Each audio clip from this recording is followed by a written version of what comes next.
Welcome back to the League Digest. This week we introduce the newest event to hit League of Legends, Odyssey, and then move on to the NALCS and the LCK finals results. Finally, we wrap things up with a quick breakdown of patch 8.18 that just went live. I'm Sushix with the League Digest. Let's talk.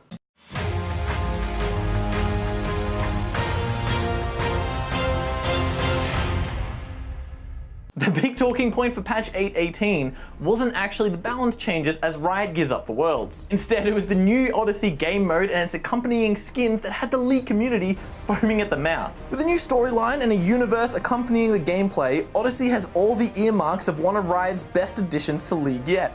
Odyssey revolves around the Morning Star, a spaceship crewed by Jinx, Yasuo and Malphite who, alongside the mysterious Templar Sona and the lonely Ziggs, must try and fight off an ascended Kayn. Each of these champions have received skins for the event, so let's just jump into it. In a style reminiscent of both the Star Guardian Invasion game mode and Warcraft raids, players team up in groups of 5 to take on 4 stages of increasing difficulty, playing PvE until you reach the raid boss, Odyssey Kayn. The game mode and story revolves around Aura, a magical energy that bestows power on anyone who wields it. So naturally, the power-hungry Kayn is after all of it, and it's up to the crew of the Morning Star to stop him. There are 5 difficulties to this game mode: Intro, Cadet, Crew Member, Captain, and Onslaught. But that's not all. The real kicker here is it's just like an MMO. Players unlock augments or special upgrades that they can equip instead of runes or masteries to empower one of the 5 champions available. These augments really shake up the game. For example, one of Malphite's augments allows his ultimate to travel until he hits terrain, taking every enemy with him.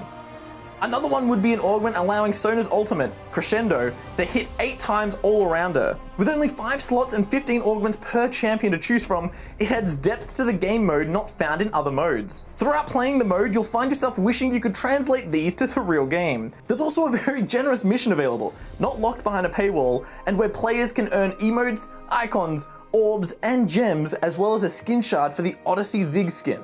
And speaking of skins, there are 5 new skins being added to the game, with Odyssey Kayn being a legendary skin full of a new edgy voiceover, while the rest of them still look amazing with chromas as well. There are bundles galore alongside with crafting tokens to maximize every player's benefit from the event. And for the more lore-inclined of us, there are plenty of stories of the villainy of the Demaxian Empire over on the Universe page. This event only lasts a few weeks, so be sure to jump onto the client and blast off to play some Odyssey Extraction. Moving on now, over in NA, it was a clash of the veterans as Team Liquid attempted to defend their Spring Split championship from Cloud9. The same Cloud9 who'd rallied from last place with a 7-man roster to blitz all the way to the finals, taking out TSM. Now with Team Liquid already locked in for Worlds, this was Cloud9's best chance to qualify, as they would have to go to the gauntlet if they lost. And if Liquid won, 100 Thieves would qualify for Worlds purely on tournament points. Quite a phenomenal achievement for their first year in the NALCS. So the crowds descended on Oakland for what was promised to be a legendary final. Cloud9 drew first blood in Game 1 as they pulled out 2 niche picks in Hecarim for Blabber and Twitch for Sneaky. But Doublelift and crew decided that they weren't going to let themselves go down 0-1 as they turned and unleashed onto C9 in multiple fights. There were significant periods of stagnation, but with the game very close, a fight in top lane and one in mid lane intersected by the Baron was all Liquid needed to take the base and the game, as they quickly made work of the rest of C9. C9 responded with quick changes going into Game 2, subbing out Jensen and Blabber for the Swole Bros in Svenskeren and Golden Glue. However, Golden Glue's first finals didn't go the way he planned, as Pobelder's Irelia solo killed him for first blood and a healthy chunk of momentum. A few kills bounced back and forward, but the first major fight was a brawl in the bot lane as TL lost Ole and Xmithy. It looked like it would happen again, but Doublelift, ever the MVP, turned the fight around and set up TL to win the next fight as well. With an 8k gold lead at 25 minutes, it was very hard for Cloud9 to take a fight, and Liquid rolled them once more to pick up Baron. A phenomenal insect from Svenskeren's Lee Sin halted TL's advance, but as the timer threatened 30 minutes, Liquid finally broke the base. Another 5 minutes later was the last straw as Liquid went to match point. With one hand on the trophy, Liquid didn't let up as Impact on Sion took down Licorice with the help of Xmithy for first blood. It felt like nothing could go wrong, as a 4-man gank bot lane yielded more kills as the gold lead snowballed through stellar map rotations.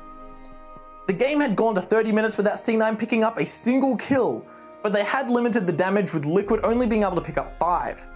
Action erupted as the Baron spawned and kills flew back and forward. But with their massive lead, Liquid had the power to steamroll through the top lane and take down the top jungle duo for C9. It wasn't long before the rest of Cloud9 fell and Team Liquid claimed their second NALCS championship to head into Worlds with some form. Now moving over to the other side of the world, one of the greatest storylines in League history was coming to its conclusion. Since its inception, League of Legends Champions Korea, or the LCK, had been produced and managed by OGN since 2012. But starting 2019, Riot Korea would be taking over. With their last LCK production ever, OGN weren't going out without a bang, as they put on easily one of the best shows outside of Worlds that League of Legends has ever seen. As for the teams, KT Rolster was looking for its first ever LCK title, especially for Score, who has only ever been the bridesmaid. They had been seeded directly into the final after taking first in the regular season, and it looked like this was their best chance to both take the title and find form as they prepared to return to Worlds for the first time since 2015.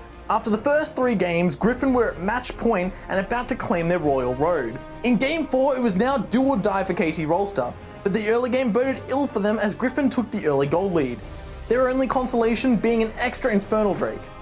However, their teamfight prowess showed again as they split up Griffin to allow Deft to take down multiple members of the rookie team. Griffin, however, still had the gold lead, and the game reached 40 minutes before KT clawed back their 8k gold deficit. With a single pick onto Lehend, KT turned it into Baron and all signs pointed towards a Game 5. Sensing this, Griffin made a last-ditch effort to destroy the Nexus and failed, as KT went end-to-end to set up a dramatic grand final. In the final game, KT started out on absolute fire as they took early kill after early kill as the gold lead quickly snowballed out of control for Griffin.